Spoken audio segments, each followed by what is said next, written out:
સુરત શહેર ક્રાઇમ બ્રાન્ચના આર્મ્સ સ્કોડને 1.5 વર્ષ જૂના લૂંટના ગુનામાં મોટી સફળતા મળી છે. કાબોદ્રા વિસ્તારમાં ફર્નિચરનું કામ અપાવવાને બહાને બોલાવીને લૂંટ ચલાવી નાસી છૂટનાર વોન્ટેડ આરોપી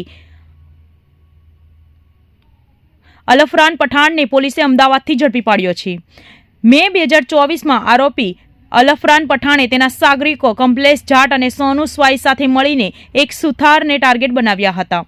ફાર્મ હાઉસમાં ફર્નિચરનું કામ કરાવવાનું છે તેમ કહીને ફરિયાદીને હીરાબાગ સર્કલથી કારમાં બેસાડીને પલસાણા બલેશ્વર ગામના ખેતરોમાં લઈ ગયા હતા. ત્યાં ફરિયાદીને ઢીક મૂકીનો માર મારી ડરાવી ધમકાવીને તેમનો મોબાઈલ ફોન અને રોકડ લૂંટી લીધી હતી. એટલું જ નહીં, આરોપીઓએ ધમકાવીને મોબાઈલનો પાસવર્ડ અને યુપીઆઈ પિન જાણી લીધો હતો અને ફોન પે મારફતે કુલ 99,000 રૂપિયા અન્ય એકાઉન્ટમાં ટ્રાન્સફર કરી લીધા હતા.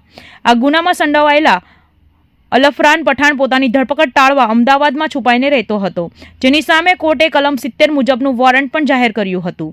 બાતમીના આધારે સુરત ક્રાઇમ બ્રાન્ચની ટીમે અમદાવાદ CTM રોડ પરથી તેને દબોચી લીધો હતો અને લૂંટના રીટેક બાતમીના આધારે સુરત ક્રાઇમ બ્રાન્ચની ટીમે અમદાવાદના CTM રોડ પરથી તેને દબોચી લીધો હતો અને લૂંટના આ ગુનામાં કાયદેસરની કાર્યવાહી હાથ ધરી હતી.